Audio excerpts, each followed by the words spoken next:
Bonjour à tous. Merci à Patrick pour la lecture. Merci à Nathalie également pour l'histoire aux enfants. Dans la Bible, vous serez d'accord avec moi, je le crois, on parle finalement assez peu des femmes. On parle beaucoup des hommes, mais on parle assez peu des femmes. Et quand on regarde comment la Bible en parle, parfois avec une lecture un peu rapide, c'est vrai, un peu simpliste même je dirais, on peut même penser que le regard que la Bible porte sur la femme n'est pas toujours des meilleurs. Alors bien sûr, il faut remettre les choses dans leur contexte.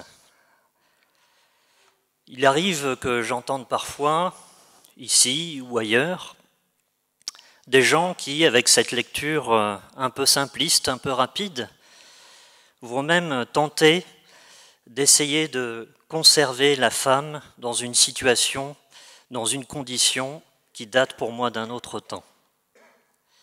C'est pour ça qu'il est, pour moi, extrêmement important de toujours remettre les choses, encore une fois, dans leur contexte. Et le contexte de l'époque, celui de Jésus, c'est lequel? C'est encore le contexte d'une culture et d'une histoire très patriarcale, qui s'appuie beaucoup sur l'homme. L'homme est le chef, et la femme n'existe même qu'à travers la vie de son mari. Elle lui appartient quasiment totalement. Et sa marge de manœuvre est assez, il faut bien le dire, est assez faible. Alors j'aurais pu, dans le cadre de ces messages que nous faisons chaque début de mois au cours de cette année, dont la thématique, vous l'aurez compris, est celle de la femme dans la Bible, et en particulier de la femme au contact de Jésus, j'ai voulu, ou j'aurais pu, disons, prendre une femme très connue, une grande figure. C'est ce que Karl a fait le mois dernier, d'ailleurs, il a parlé de Marie. Tout le monde la connaît, même ceux qui, s'ils sont présents parmi nous, ne connaissent pas ces textes, ont entendu parler de Marie. Eh bien, moi, j'ai choisi une femme dont on ne cite même pas le nom. Elle est anonyme. Pourquoi?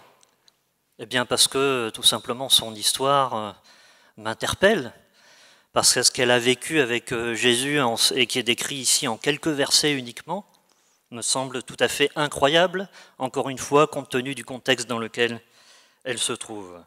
Cette femme va en effet, pour avoir accès au Christ, déjouer, surmonter toutes les difficultés, toutes les règles et les coutumes qui existaient à l'époque. Et ça, je me demande si seules les femmes n'en sont pas capables. On dit parfois, et je me demande si c'est pas vrai, que les femmes ont plus de courage que les hommes. Quand on le voit, ce qu'elles devaient supporter à l'époque, je commence à croire que c'est sans doute vrai. Et quand on voit comment elles continuent de se battre aujourd'hui pour obtenir tout simplement l'égalité, je finis par croire que c'est sans doute vrai. Je voudrais maintenant parler de ce texte qui nous a été lu par Patrick il y a quelques instants. Et ce texte, on ne peut pas le prendre uniquement lui seul. Les quelques versets qui nous ont été lus ne peuvent pas être dissociés d'un autre texte que l'on trouve immédiatement avant et après ce texte. En réalité, effectivement, quand on regarde ce texte, un petit peu ce qui se passe avant ce texte et ce qui se passe après ce texte, on voit qu'en fait, ce texte, cet épisode de cette femme malade se situe complètement à l'intérieur d'un autre épisode. Et cet autre épisode, je vais vous le raconter très rapidement, beaucoup parmi nous, je pense, le connaissent. C'est l'histoire d'un chef religieux qu'on appelle Jaïrus, dont la fille est elle aussi extrêmement malade, mourante même, nous dit le texte. Et Jaïrus va s'approcher de Jésus et va le supplier. pour qu'il vienne faire quelque chose pour sa fille. C'est un peu son dernier recours, j'ai envie de dire.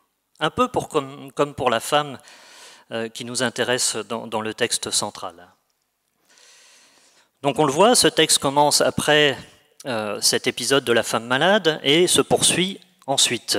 En réalité, cet épisode de la femme malade vient interrompre cet épisode de cette histoire de la fille de Jaïrus, elle aussi très malade. Et donc, cette femme va arriver, va interrompre le chemin que Jésus était en train de faire pour aller à la maison de Jaïrus et être auprès de sa fille, et elle va faire ce qu'elle croit juste pour obtenir cette guérison qu'elle espère tant. Et ensuite, une fois qu'elle aura obtenu cette guérison, et plus, on en parlera un peu plus tard, cet épisode de la fille de Jaïrus va se poursuivre, et c'est une deuxième, j'allais dire guérison, mais c'est bien plus que cela, c'est un miracle aussi, c'est une résurrection, puisque quand Jésus arrive, ayant été interrompu par cette femme qui a obtenu elle aussi cette guérison, a perdu du temps, entre guillemets.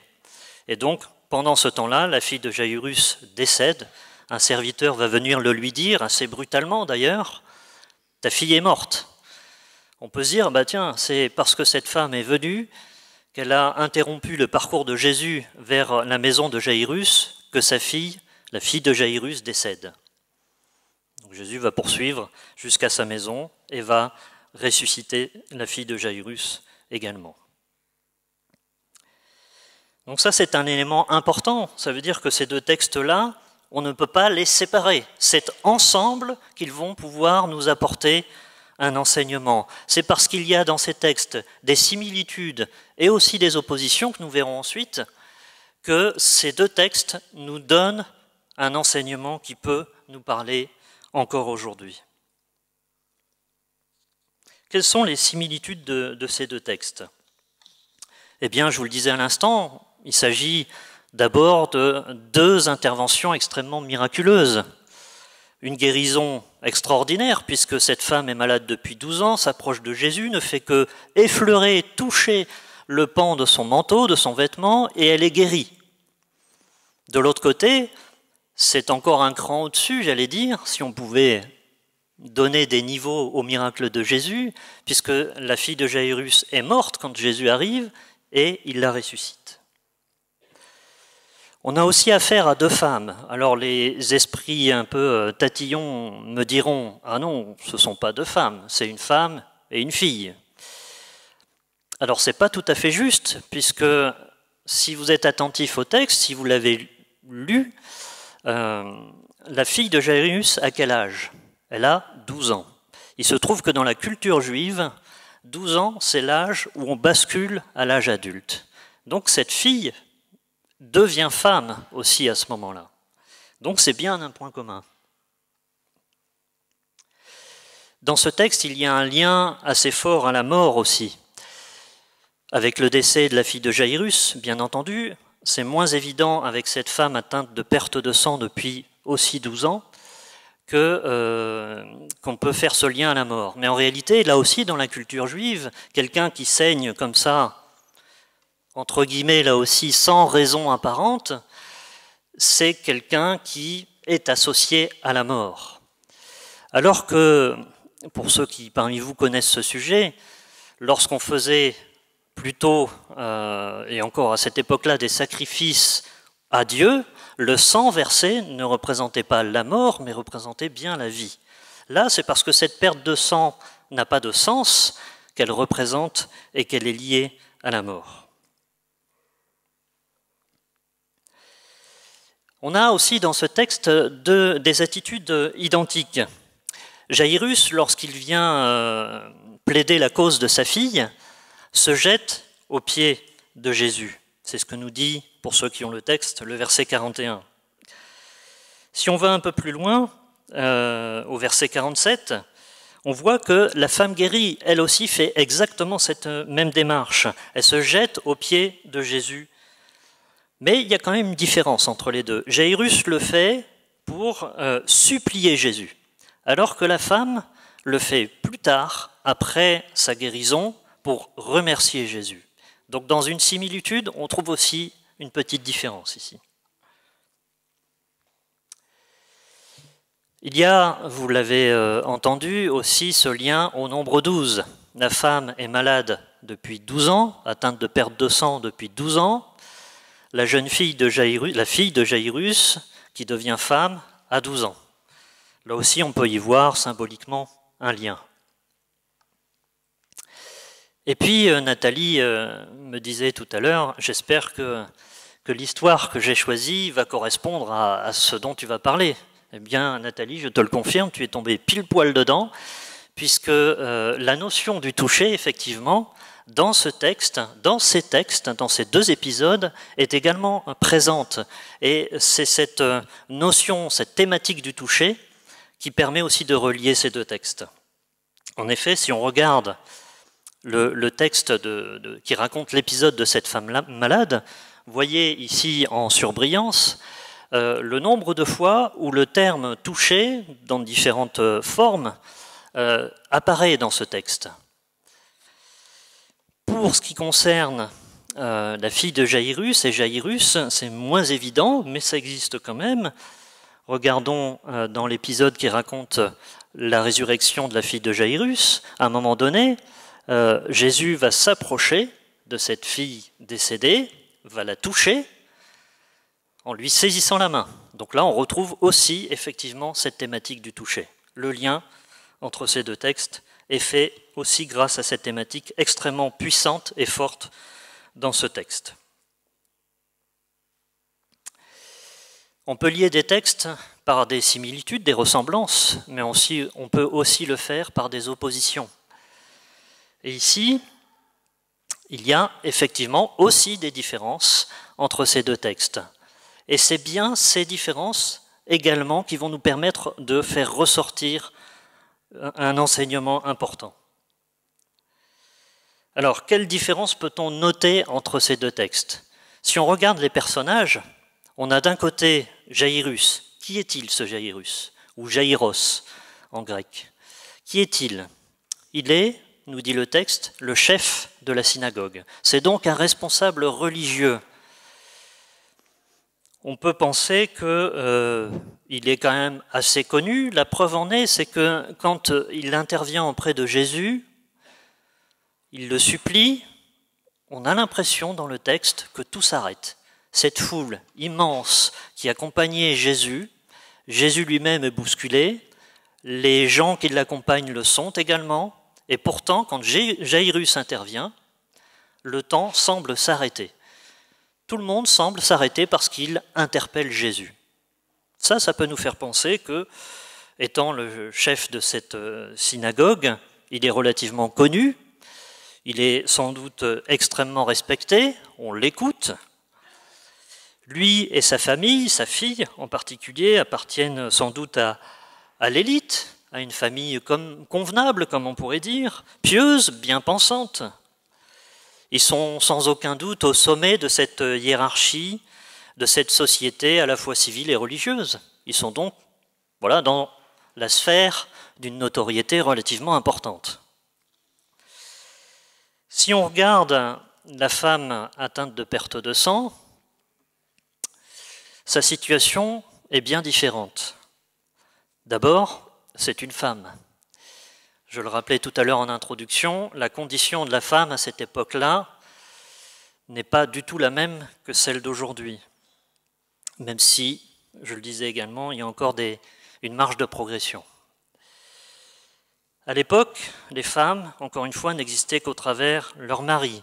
Notez que, d'ailleurs, dans le texte, cette femme ne semble, contrairement à Jaïrus, associée à aucune famille. Elle semble assez seule. Le fait qu'elle soit atteinte de perte de sang, qu'elle saigne comme ça depuis des années, dans la tradition de l'époque, ça faisait d'elle quelqu'un d'impur. Et donc, la conséquence, c'est quoi? C'est que depuis toutes ces années, elle a été mise au ban de la société. Et c'est sans doute pour cela que le texte ne fait aucune mention d'une famille, de proches, d'amis qui l'accompagneraient. Elle semble totalement isolée. Il y a des textes dans l'Ancien Testament, dans le livre des lois par excellence, j'ai envie de dire, celui du Lévitique, des textes qui rappellent, qui précisent tout cela. Pour ceux que ça intéresse, vous trouverez ça dans Lévitique au chapitre 15, versets 25 à 30.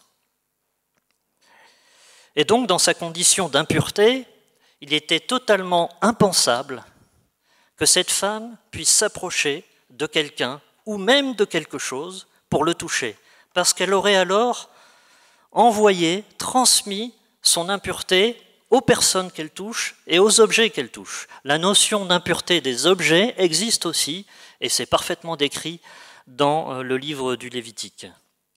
Donc, ça explique aussi la raison pour laquelle elle se retrouvait sans aucun doute relativement seule, avec cette impossibilité d'avoir des contacts avec les gens. Donc c'était impensable qu'elle touche quelque chose, quelqu'un, c'était encore plus impensable qu'elle touche un homme, étant femme, dans les conditions de l'époque. Et c'était encore plus impensable qu'elle touche Jésus. Pourquoi? Parce que Jésus, déjà à ce moment-là, avait fait montre de sa divinité. Il avait déjà réalisé des miracles. Et l'idée de Jésus, en accomplissant tous ces miracles, c'était de témoigner de sa divinité. Donc cette femme, encore une fois, à cause de tout cela, se retrouve dans une situation de notoriété qui n'a rien à voir avec celle de Jairus. Quand elle arrive pour toucher le bord du vêtement de Jésus, elle commet là, pour l'ensemble des gens qui l'entourent à ce moment-là et à cette époque, une faute totalement impardonnable. Il est inconcevable qu'elle ait pu réaliser ceci. Il faut donc bien comprendre cela, parce que sinon on ne comprend pas la raison pour laquelle cette femme a fait preuve d'un si grand courage. Et c'est ça qui est important dans ce texte aussi. Dans les oppositions, on a aussi le lieu du miracle. Pour ce qui concerne la fille de Jairus, le miracle a lieu où?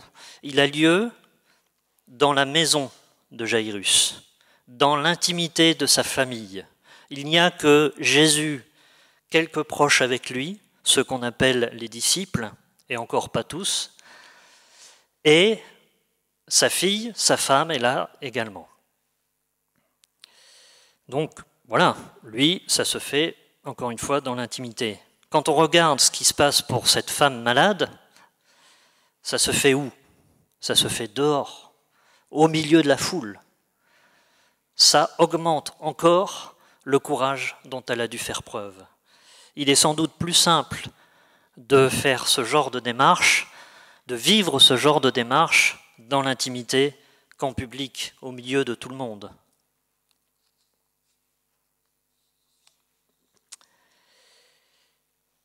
Il y a aussi l'initiative, ce que j'ai appelé l'initiative et l'engagement. Là aussi, il y a une différence entre les deux. Jairus va prendre l'initiative pour sa fille. Vous me direz, c'est bien normal. Sa fille est malade, mourante. Il est assez peu probable, vu son âge et sa situation, qu'elle ait pu faire la démarche elle-même. Mais c'est quand même une différence. Alors que la femme malade, elle, a fait tout elle-même. Elle était seule, elle n'avait pas le choix. Elle devait faire cette démarche elle-même. Ça, c'est aussi une opposition assez forte dans ce texte. On a également deux répliques qui s'opposent de façon extrêmement puissante. Ces deux répliques sont concernant la femme malade. À la fin, après qu'elle ait été guérie, Jésus lui dit quoi? Ta foi t'a sauvé. Alors qu'un serviteur vient voir à un moment donné Jairus, un serviteur de Jairus vient voir Jairus, son maître, et lui dit quoi? Et lui dit, ta fille est morte. Là, on a d'un côté une mort brutale, et de l'autre, quelqu'un qui retrouve une forme de liberté.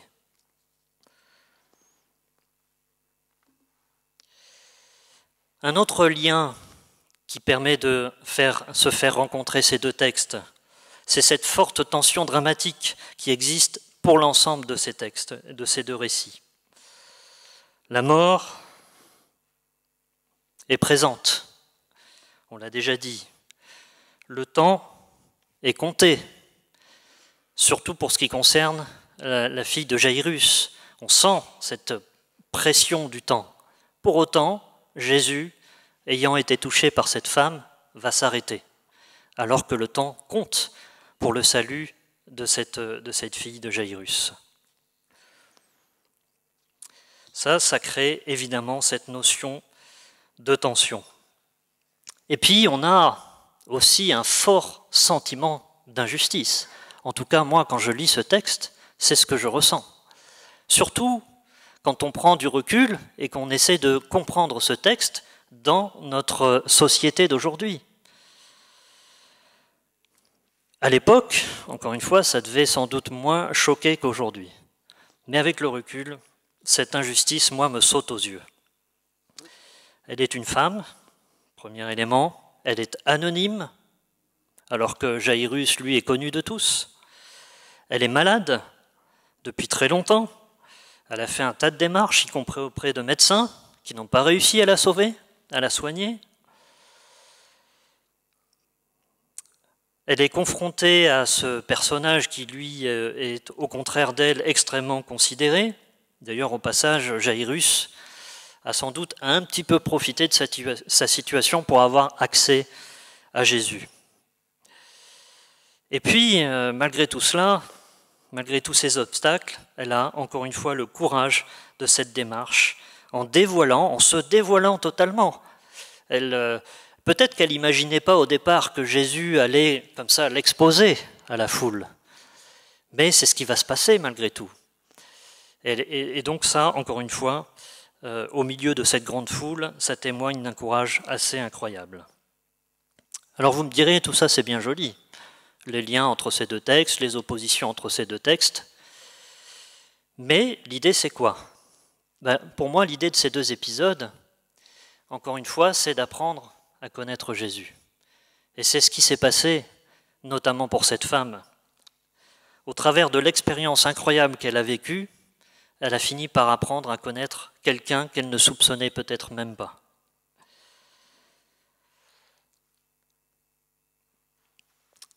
Alors que peut-on apprendre de Jésus grâce à ces deux textes? Il y a peut-être parmi vous des gens qui connaissent Jésus, qui en ont entendu parler. Jésus, oui, on peut même, sans être croyant, pourquoi pas avoir entendu dire que Jésus est le Fils de Dieu. On peut connaître tout ça, on peut avoir lu la Bible sans pour autant être croyant, bien entendu, parce qu'on s'y intéresse. Mais porter un regard uniquement de culture ou un regard uniquement intellectuel sur Jésus, ça n'est pas vraiment le connaître. Et justement, l'objectif de ces deux textes, encore une fois, c'est de mettre en avant deux expériences très différentes, et en particulier celle de cette femme, pour nous montrer qu'est-ce que connaître Jésus véritablement. Alors Jésus, dans ce texte, c'est celui qui console et qui encourage. On le voit à plusieurs reprises, au verset 50 par exemple, concernant Jairus, alors qu'on vient de lui annoncer que sa fille venait de décéder. Qu'est-ce que Jésus va faire? Il va s'approcher de Jairus et va lui dire « Rassure-toi, je vais faire quelque chose pour toi. » Un peu plus loin, au verset 52, c'est la même chose. Il va consoler Jairus, on vient de le voir, mais il va aussi consoler les proches de Jairus, la famille de Jairus. Il rassure et il console. Puis, concernant cette femme, au verset 45 à 47, que va-t-il faire? Et pour moi, c'est un des aspects les plus importants de ce texte. Eh bien, Jésus va tout faire pour que cette femme qui cherchait sans aucun doute à rester le plus discret possible compte tenu de sa situation, eh bien, il va tout faire pour qu'elle se dévoile totalement au milieu de cette foule immense. Il va dire quelque chose qui, moi, m'a toujours perturbé dans ce texte. Il va dire, mais qui m'a touché? C'est pas possible. Même les disciples, ses proches, celui qui l'accompagne depuis un moment maintenant, ils vont dire, mais maître, t'as toute une foule autour de toi. Tout le monde te touche, tout le monde te bouscule. Et toi tu dis, qui m'a touché? Mais la volonté de Jésus ici, c'est évidemment pas de passer pour quelqu'un de ridicule, mais c'est au contraire d'interpeller ceux qui se trouvent là à ce moment-là, et en particulier cette femme, pour la pousser à quoi? Pour la pousser à dire « c'est moi qui t'ai touché », pour la pousser à sortir de cet anonymat dans lequel elle était jusque-là et à se dévoiler complètement, pour la pousser à témoigner finalement de ce qu'elle vient de vivre. Et c'est exactement ce qui va se passer. Quand on regarde le verset 47, que nous dit-il? Ça fonctionne bien. La femme, se voyant découverte, vint toute tremblante. Ça montre bien à quel point elle a dû aller au-delà d'elle-même pour accéder à Jésus. Elle vint toute tremblante se jeter aux pieds de Jésus et déclara devant tout le peuple, toute la foule, pourquoi elle avait touché et comment elle avait été guérie à l'instant. Elle vient de vivre quelque chose d'incroyable et dans les minutes qui suivent, Jésus fait tout pour la pousser à témoigner. Elle le fait, c'est dur pour elle, mais elle le fait, elle va jusqu'au bout de cette démarche. Ainsi, je crois que même les plus timides, les plus rejetés de nos sociétés encore aujourd'hui, sont capables d'exprimer leur joie d'avoir été au contact de Jésus et d'avoir été sauvés par lui. Jésus, dans ce texte, c'est aussi celui qui libère. Alors il libère au sens propre, j'ai envie de dire, parce qu'il libère de la maladie, il libère même de la mort. Mais cette liberté auquel cette femme a accès, c'est plus que cette simple guérison. Jésus semble connu et même reconnu déjà à ce moment-là pour un tas de raisons. Peut-être parce qu'il a cette capacité extraordinaire à guérir et à ressusciter. On le voit bien un peu plus haut dans le chapitre 8, au verset 10, la foule l'attend et l'accueille. Il était attendu, Jésus. Il revient d'un autre pays, d'une autre région. Et la foule qui l'avait quitté l'attendait, attendait impatiemment son retour. C'est à ce moment-là aussi et c'est peut-être aussi pour cette raison que ce chef de la synagogue, Jairus, vient voir Jésus. C'est parce qu'il connaît, en tout cas il a entendu parler de ce Jésus qui sauve. Et puis on a toute cette foule qui est là, qui le presse. Pourquoi tout le monde serait là si Jésus n'avait pas cette reconnaissance, cette forme de reconnaissance?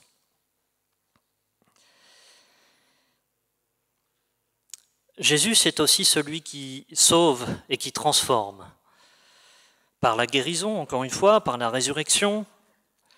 Mais c'est ça qui est important aussi, je crois, c'est que Jésus ne veut pas qu'on s'arrête simplement à cette capacité de guérir, au sens physique du terme.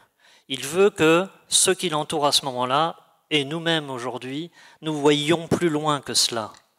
Il veut que nous voyions en Jésus quelqu'un qui libère, qui ne fait pas que guérir, mais qui libère, qui nous donne une autre piste, une autre vision des choses et un autre chemin pour notre vie.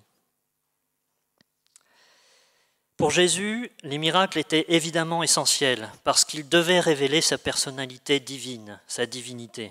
C'était important. Mais ça ne devait pas, encore une fois, s'arrêter là. Il ne voulait pas être considéré simplement comme un faiseur de miracles. Il ne voulait pas être considéré comme quelqu'un qui guérissait uniquement les gens malades ou abîmés par la vie. Mais ce qu'il voulait, c'est que les gens conçoivent qu'il était bien plus que cela. Jésus ne voulait pas simplement guérir des foules anonymes. Et c'est pour cela qu'il pousse cette femme anonyme dont on n'a pas dans ce texte le nom. Il voulait que cette femme se révèle au monde entier. Il voulait que cette femme retrouve quelque part une forme d'identité dans la société dans laquelle elle était. Il voulait que cette femme retrouve sa place dans la société de l'époque, en récupérant ainsi simultanément une forme de liberté et de paix. C'est ce que Jésus lui dit à la fin. « Ma fille, va en paix ». Ce « ma fille » m'intéresse aussi. Il crée une relation toute particulière entre Jésus et cette femme, en l'appelant « ma fille ». Et c'est en cela aussi qu'elle retrouve une forme d'identité. Et cette identité, c'est laquelle? C'est l'identité de la chrétienté. Quand Jésus crée ce lien très fort avec elle, en l'appelant « ma fille », elle devient à ce moment-là chrétienne. Elle revêt cette identité de chrétien. Dans ce texte, Jésus enseigne également. Il y a autour de Jésus, à ce moment-là, on l'a déjà dit, beaucoup de monde. Il y a cette femme guérie, bien entendu. Je ne reviens pas sur tout ce qu'on a dit à son sujet. Il y a Jairus et sa famille, qui eux aussi vont sans doute entendre quelque chose de la part de Jésus. Jésus leur dira, après avoir ressuscité la fille de Jairus, c'est bizarre, mais il leur dira quand même cela, il leur dira « je préfère que vous n'en parliez pas ». Sans doute parce que derrière, il ne souhaite pas, encore une fois, que la vision que les gens aient de lui soit uniquement celle d'un homme capable de guérir. Et c'est tout, d'un faiseur de miracles. Ce n'est pas du tout ce que Jésus souhaitait. Certains pourraient dire que c'est peut-être parce que Jairus et sa famille ont manqué de confiance par rapport à Jésus. Bon, c'est une interprétation. Ce n'est pas celle qui me sied le plus, mais bon, c'en est une qu'on lit parfois. Le texte donne quand même une petite précision à un moment donné. Quand Jésus s'approche de la maison de Jairus, on lit au verset 53 que certains semblent se moquer de ce que Jésus s'apprête à faire, de ce qu'il vient de dire. Et ce sont visiblement des proches de la famille de Jairus. Bon, est-ce que c'est la marque d'un manque de confiance? Peut-être, j'en sais rien. Moi, quand je vis dans notre société d'aujourd'hui, et quand j'ai l'occasion de parler de ce que je suis et de ce que je vis, on a deux réactions totalement différentes. On a des gens qui sont capables d'écouter, qui sont capables d'entendre ce dont nous voulons leur parler, et qui ne sont pas dans une posture, et qui vont être capables, encore une fois, d'accepter ce discours. Et puis à l'inverse, on peut aussi avoir, pour ceux qui sont parmi nous et qui croient, et qui ont l'occasion de parler de tout cela, on est parfois confronté à des gens moqueurs aussi. Et au pays de la liberté, de la fraternité, de la laïcité même, je dirais, laïcité qui est censée, je vous le rappelle, garantir le respect du culte de chacun, le respect des convictions de chacun, eh bien, pour autant, nous ne sommes pas épargnés, pour ceux qui croient, parfois par ces moqueries. Donc ça ne date pas d'hier, mais ça continue encore un petit peu aujourd'hui, malheureusement. Et je ne parle même pas d'autres pays où là c'est encore bien plus difficile, où il n'y a pas de notion de liberté religieuse, bien entendu. Autour de Jésus, il y a aussi, j'en ai peu parlé, mais quand même, ils sont là, les disciples, l'équipe qui accompagne Jésus. Juste après ces deux épisodes, guérison de cette femme malade, résurrection de la fille de Jairus, il y a un autre texte. Et ce texte fait quoi? Eh bien, présente quoi? Il présente une mission que Jésus va confier à ses disciples. Et le lien qu'on peut faire entre ces deux épisodes et cette déclaration de mission aux disciples est très fort aussi. Parce que ce que les disciples ont vécu là, auprès de Jésus, va leur servir aussi ensuite, quand ils vont devoir accomplir cette mission. Et puis, j'ai envie de dire, c'est peut-être ce qui nous concerne le plus, il y a nous. Ce texte est là aussi pour nous parler, à nous, que nous soyons croyants ou pas. Ce texte n'existe pas dans les 4 évangiles, il existe dans 3 évangiles. Jean n'en parle pas. Mais dans les 3 autres évangiles, il est présenté. Et il a, je crois, aussi beaucoup à nous apprendre. en particulier sur cette vision que Jésus a de la liberté et qu'il veut nous confier et nous accorder. Ce sont des enseignements qui ne sont pas compréhensibles que dans le cadre d'une vision globale du texte, c'est-à-dire ces deux miracles extrêmement liés. Il y a dans ces deux épisodes, c'est pour moi 5 enseignements qu'on peut retirer. Jésus ne fait jamais de différence entre les gens. Il intervient pour tout le monde. Il intervient pour celui qui serait capable d'entrer dans cette église, et si Jésus était là présent au milieu de nous, de l'interpeller tout haut en disant « Jésus, il faut que tu fasses quelque chose pour ma fille, elle est très malade ». Mais il serait aussi capable d'intervenir pour quelqu'un qui lui demanderait à la sortie, discrètement sur le côté, de venir l'aider. Et c'est ça que je trouve extraordinaire aussi en Jésus. Jésus offre aussi une liberté très bizarre, une liberté à laquelle nous ne sommes pas habitués. Parce qu'aujourd'hui, et ça vaut depuis toujours, pour obtenir quelque chose, il faut souvent soit mettre la main au porte-monnaie, soit rendre un service en échange. Pour Jésus, ce n'est pas du tout comme ça que ça fonctionne.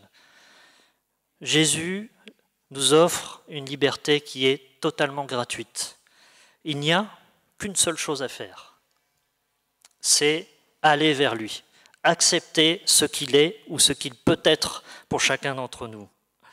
Cette liberté, c'est ce salut qu'il nous propose, ce chemin différent qu'il nous propose et qui ne dépend que d'un choix strictement personnel. Troisième élément, le temps pour Jésus n'a aucune importance. Il peut paraître curieux que dans ce texte, une femme malade depuis 12 ans interrompe le trajet de Jésus pour aller guérir une fille extrêmement malade. Mais on voit bien à quel point pour Jésus, le temps n'a pas d'emprise. Quand pour lui s'offre l'opportunité de sauver quelqu'un, de lui accorder une liberté et une nouvelle identité, alors il s'arrête. Même s'il y a une autre urgence à côté, il va s'arrêter pour accomplir ce qu'il a à accomplir et créer cette relation toute particulière. Quatrième élément, les règles ne s'imposent pas à Jésus. C'est l'inverse. Il y avait à cette époque-là, il y en a aussi aujourd'hui, nombre de règles, nombre de lois qui étaient extrêmement contraignantes. Mais Jésus fait fi de tout cela. Cette femme l'a touché, il aurait pu lui dire « Mais tu ne respectes aucune des lois en vigueur dans ce pays maintenant ». Il aurait pu lui dire cela. Mais il suffit de lire un petit peu d'autres épisodes de la vie de Jésus pour comprendre que ce n'était pas du tout l'état d'esprit de Jésus. Ce qui comptait pour lui, encore une fois, ça n'était pas le respect de la lettre, mais c'était plutôt de créer une relation avec les gens et une relation de liberté. Quel est le message central laissé par Jésus dans ces deux textes, dans ces deux épisodes ? Eh bien, c'est tout simplement que tout le monde, en toutes circonstances, en tout temps, peut prétendre à cette liberté qu'il nous propose, à ce salut qu'il nous propose. Jésus, encore une fois, nous montre en effet que pour être sauvé, le statut social n'a aucune importance. Les moyens financiers n'ont aucune importance.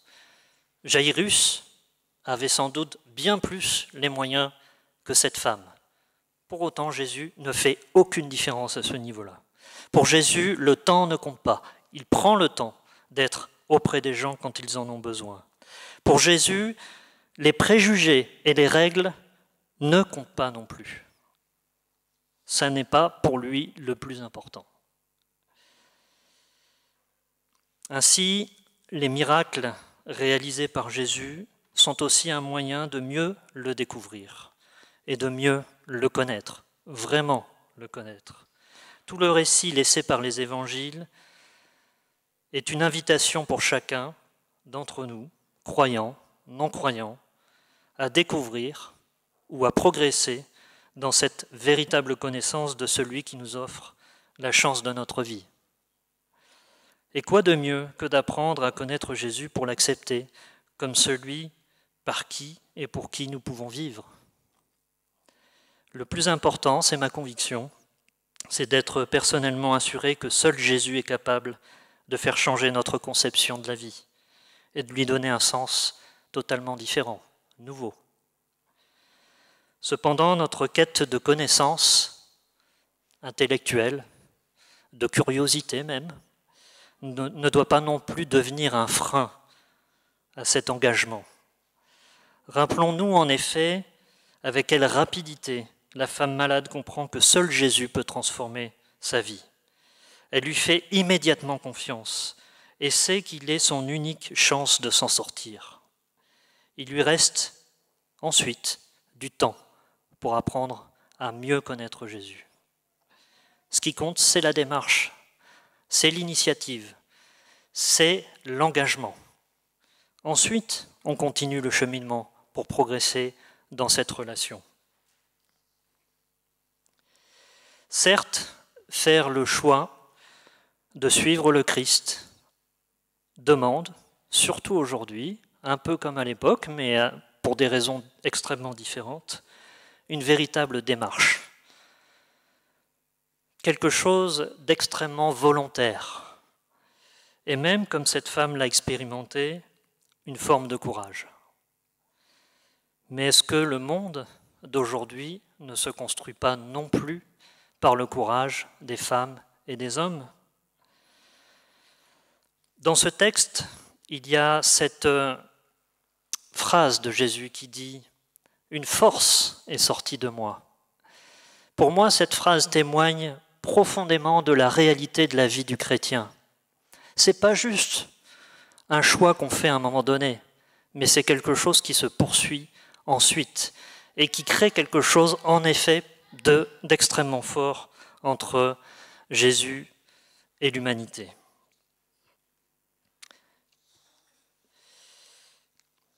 Pour terminer, je vous inviterai à ne pas oublier ce que je considère moi comme étant essentiel. Connaître, s'intéresser, c'est important. J'ai envie de dire, ça peut même être un premier pas. Mais expérimenter, vivre, c'est mieux. Et c'est sans doute là que l'on découvre la vraie connaissance de celui qui libère. Amen.